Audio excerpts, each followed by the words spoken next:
You're watching Open Agenda. Here's our host, Joe White. Welcome to Open Agenda. I'm your host, Joe White. In the studio with us now is Mr. Joe Scafino from Salisbury. Thank you, Joe. Mr. Mike Goldberg from Delmar. Thanks for being here. Good day. Yeah, I want to bring Bob Taylor in, and I've said this before. Wrap up the conversation on 287G, but I'm going to stop saying that because it seems like about every 30 days it comes back. So zombie. I'm going to hope that we're moving past this on to other things, but maybe not. I want to ask him. Governor Westmore just signed into law the two companion bills to eliminate 287G agreements.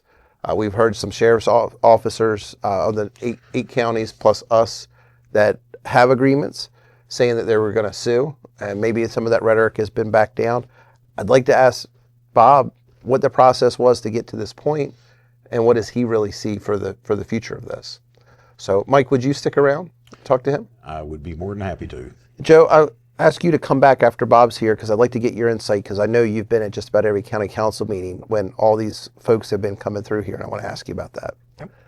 So stay with us. When we come back, we're going to bring in Bob Taylor, and we're going to talk about the elimination of the 287G agreements. Welcome back to Open Agenda. In the studio with us now, Mr. Bob Taylor from Salisbury. Hi Thank there. you.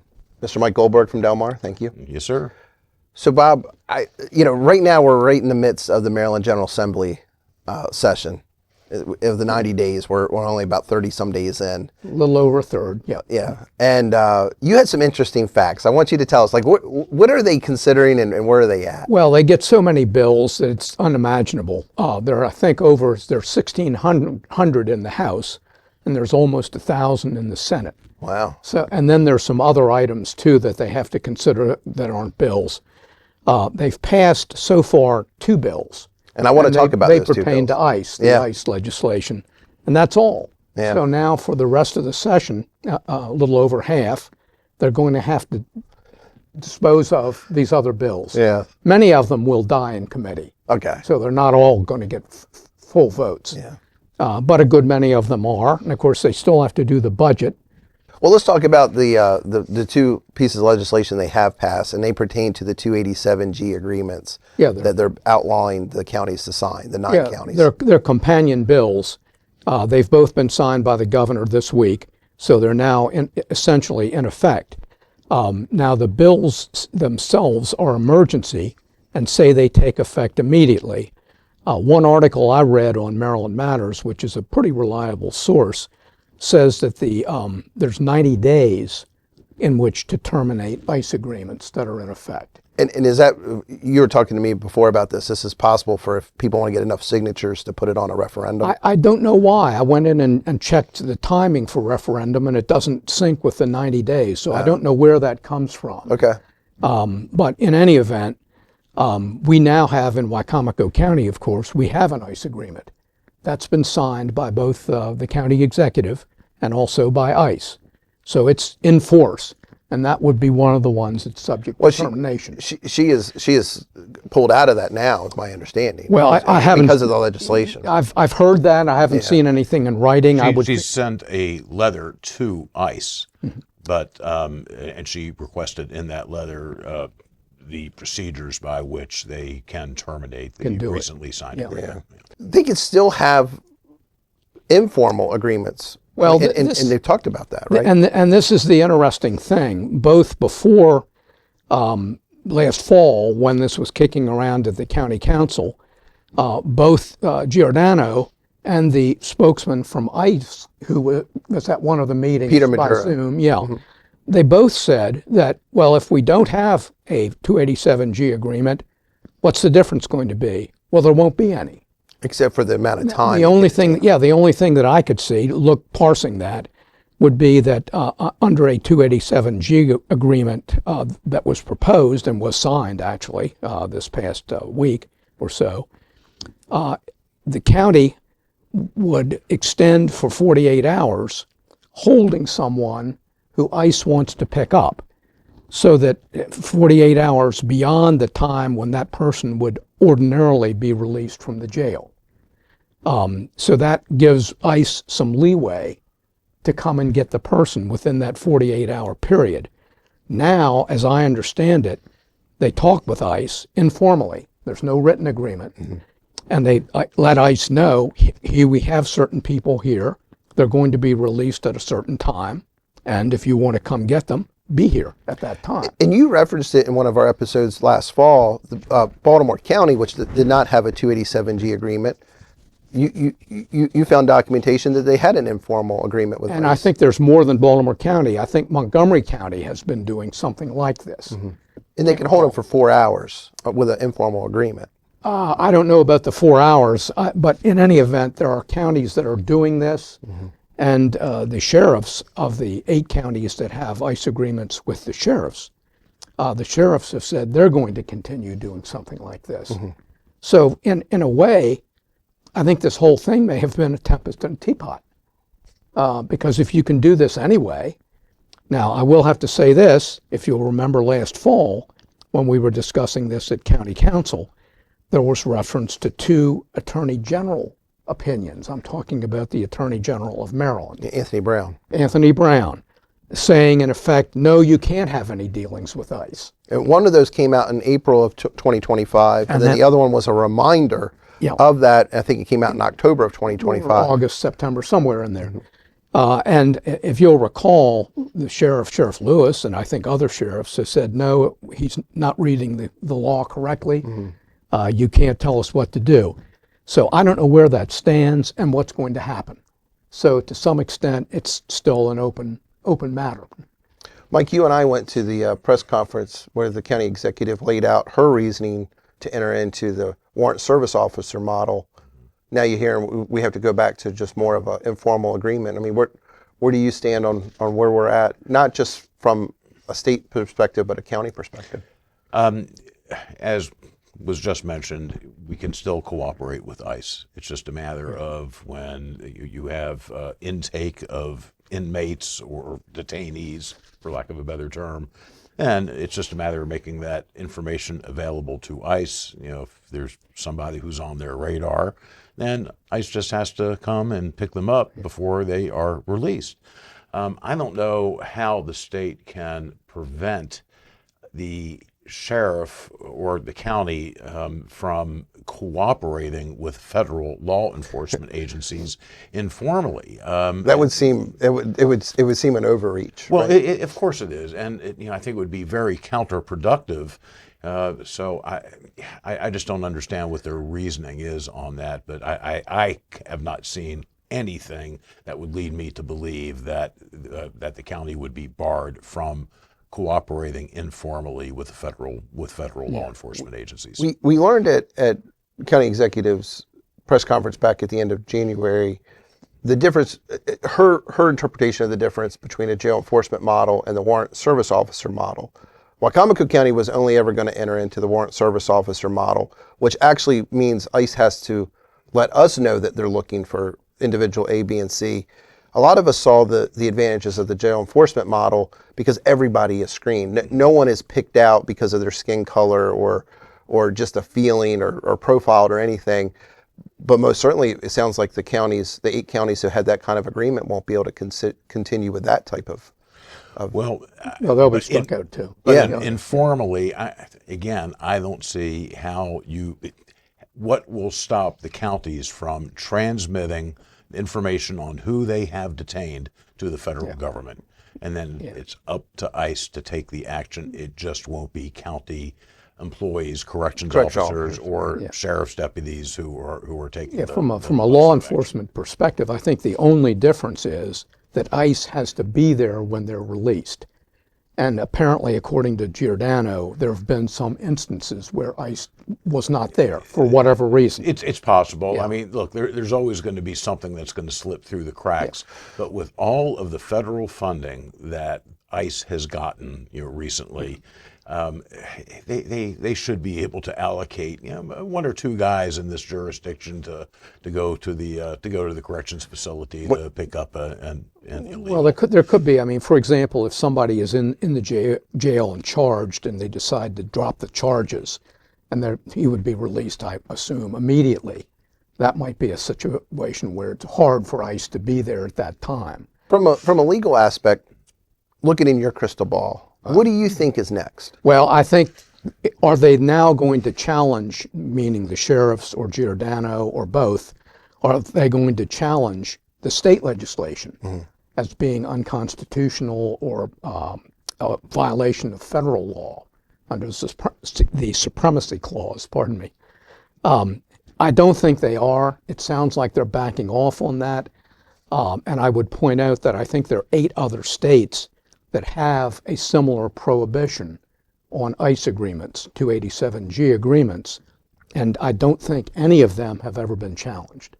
When you listen to Governor Wes Moore's State of the State address a little over a week ago, when he got to the point that I would say he was talking about 287G, but he never mentioned it. We need to think about how we're standing with our immigrant communities as well. Many Marylanders are terrified. They're worried about getting detained when they show up for work. They're worried about whether or not federal agents are waiting for them when they drop their kids off at school. I want to thank you all for introducing legislation to protect Marylanders from the unconstitutional actions of some federal agents this session. Working together, I am confident that we can take meaningful steps to hold federal agents accountable for violating the Constitution and help those who have been harmed to make sure they also get their justice. Is this just him playing politics, or, I mean, there's no way he missed that on purpose. So he only talked about public safety. I think one reason he may have kind of glossed over it is maybe he didn't want to hear some boos from the audience. Okay. That could have been a reason, but he certainly did not get into it. He made a vague reference to legislation involving federal ICE. Yeah. He didn't mention ICE by name, but that's what he meant. I know, it was just weird. And we just happened to be in the county council meeting Tuesday when we got word that he had signed it around 10 o'clock Tuesday morning, this legislation, this emergency legislation. So I did hear county executives say that they had a lawyer who was interested in doing the work for them pro bono, but just like you, since this has passed, we haven't heard where that's going to go, and we may not for a while, right? Yeah, that's right. And there's no real deadline. They don't have to file suit by tomorrow or next week. They've got time when they can do that. And who knows? They may be waiting to see what the feds are going to do. Mm-hmm. Maybe Trump's going to bring some action. You know? Yeah. Who knows? Maybe he brings enough ICE officers and it starts looking a lot like Minnesota. Yeah. And I'm very skeptical that a law firm would take this pro bono. You know, they may give a reduced rate for a while, but ultimately, you know, this is the kind of thing that could work its way up the ladder in the federal courts. if they want to make a name for themselves, we've seen this happen before. Especially if they have an axe to grind. It could happen. If they are betting people, I'm not so sure it'd be a good bet for them. Just wait and see. That's all we can do. Well, thanks for this update. Appreciate it. And if there's more news, I mean, I know we've covered this, it seems like now, I think for 6 months, but it continues to come back up. We're definitely not looking to cover this for fun, but as more comes up, would you come back in? And oh, sure. And the one point we maybe haven't mentioned is the fact that Giordano changed her position from last fall. Last fall, she was going to wait to see what the General Assembly did. Yeah. And then in mid-January, she comes in and decides, no, I'm not going to wait. We're going to have an ICE agreement. Mike, speaking of that, you were at the press conference, as was I. Mm-hmm. I remember her addressing that they wanted to be able to be an active participant in any lawsuit, and that's why she had decided to jump in and go ahead and sign that. Is that, am I remembering that correctly? Yes, you are. Okay. So to me, that's purely political. But if they don't move forward with a lawsuit, then this whole thing was just spinning our wheels in a way. It's a lot of wheel spinning, and I don't think that Wycomico County would be able to pursue legal action alone. I think it would require several counties to do it, definitely. because there are going to be some costs associated with it. It doesn't make sense that Wycomico would bear the financial burden for the other Maryland counties, or perhaps even other counties within this judicial circuit. This has been an incredible waste of time. the county executive has changed her mind, not just once. That was the only time she changed her mind. But remember, this started off as the jail enforcement model with the sheriff's office, and then it was the warrant service officer model with the sheriff's office, and then the warrant service officer model with the sheriff's office and the corrections department, and then the warrant service officer model with the corrections department alone, and then it was tabled, and then it was put back out there and signed. And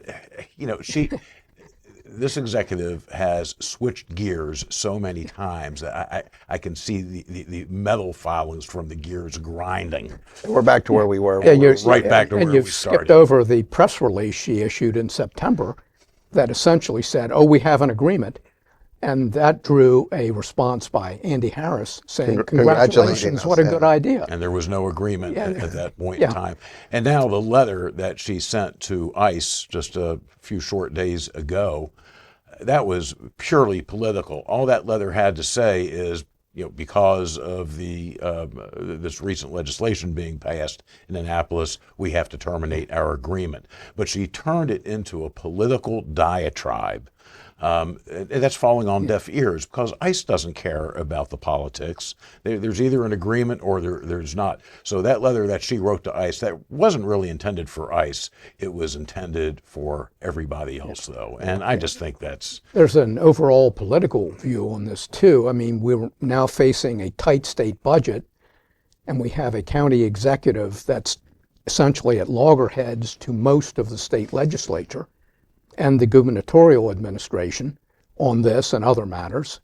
And does it really make sense to have done all of this when we're going to lose, it looks like right now, almost $3 million in disparity grant money, plus other money in this next state budget? They're not going to have any sympathy for Wicomico County because of the actions of the county. I would also say a state that is in financial crisis as much as ours, and they've passed 2 bills so far, and it relates to this for 9 counties, and they could still work around it. I think we have a whole lot of politicians who have their priorities misguided. So thank you both very much. Bob, if there's more updates to come, I hope you would come back in and we could go back over those. Thanks for watching this segment of Open Agenda. We'll be right back. Welcome back to Open Agenda. Back in the studio with us is Mr. Joe Scavino from Salisbury. Thanks for coming back. Mike, thanks for sticking around. haven't gone anywhere. So, as we said in the last segment, we have definitely talked about the 287G process starting back in August of 2025 all the way to now February of 2026. I know it seems like we keep talking about it about every 30 days, but this because the story keeps changing every 30 days. We had a chance to listen to Bob talk about how on Tuesday, Governor Wes Moore signed the 2 pieces of companion legislation that make it illegal for the counties to enter into a formal 287G agreement. Mike, we dissected this so many different ways, and at the end of the day, we're still down to informal agreements. So, I mean, what have we gained? We've gained absolutely nothing. Okay. This has just been an exercise that has been a waste of time for our county, for the people, even from our own viewers here having to listen to all of this because it's just a changing landscape constantly, and we're right back to where we started many months ago. Where we could have been the whole time, if we just stayed here. Yeah. Joe, you've been at the county council meetings. I mean, there were hundreds of people coming in to speak against 287G. At the time, I'm still under the understanding they thought that somehow that was going to prevent ICE from coming into the county. We know that's not going to be the case. ICE is still going to do ICE things. But we've also heard the threat that they're probably going to ramp up here. So what's your thoughts? Do you think we're going to see a ramp up of ICE activities, or do you think it's really just going to be, like Mike said, same old, same old? I think it's just going to be the same old, same old. Okay. As Bob mentioned, when we were at the meeting, when the county executive had the meeting, we had the ICE guy on the screen. Back in October. Zoom. Yeah, and she said, well, if we don't do this, what's going to change? And he said, nothing. Yeah. So that was your tell. Yeah. What do you think needs to be communicated to all those folks in the community who did come to. I mean, there was protests out front of the government office building. There were so many legal residents. These were not resident aliens. These were not undocumented people. These were residents who have been here since the early 90s. They're citizens now. Right. They vote in elections. What does somebody tell them about where we're at? I mean, do they have any more trust, or is this? I mean, I would. I don't know. Not an easy answer, right? Yeah, there's really not an easy answer. Well said. You got me. Mike, I mean, you were at the county council meetings when hundreds of people would come in. Do you think they regret spending so much time there if this was the way it was going to go? Because we always knew this was a possibility. I don't know if they're going to regret it. I think they've helped to increase public awareness, at least, which may ultimately benefit them. You know, and we've talked about this before. Congress has taken no action for decades to create pathways to citizenship for illegals who are productive, who have started businesses. You know, I don't have an issue with those people necessarily. So there has been a great deal of public awareness created by this, but ultimately the law is the law. It's going to have to be enforced. These are laws duly passed by Congress, and they should be enforced, but the laws need to be reasonable. They need to be fair, and that's where I have problems. I don't believe a lot of these laws are reasonable or fair. I want to dive into something, the detail you just put into your statement just now. Law abiding. Okay. So the 287G agreements, especially the warrant service officer model or the JEM model, the jail enforcement model, only targeted people who were going through the jail system. Right. So now that Governor Moore has outlawed that, yes, we could still enter into informal agreements and ensure that we will. But hasn't this only now targeted removing at least one of the abilities to get non-law abiding folks out of our country? What I anticipate is that ICE is going to ramp up its operations. Okay. In fact, I even know some people who were here illegally who worked for the lawn care company that I used to use. And they're really nice folks from Guatemala. And, one of them I just found out the day before yesterday actually was swept up. Mm-hmm. Hard-working guy. His 3 sons worked with him, 3 young adult sons. Yep. Great folks. He probably won't be able to come back, because he can't read. So he's not going to be able to pass the citizenship test. No, he won't be able to pass the citizenship test.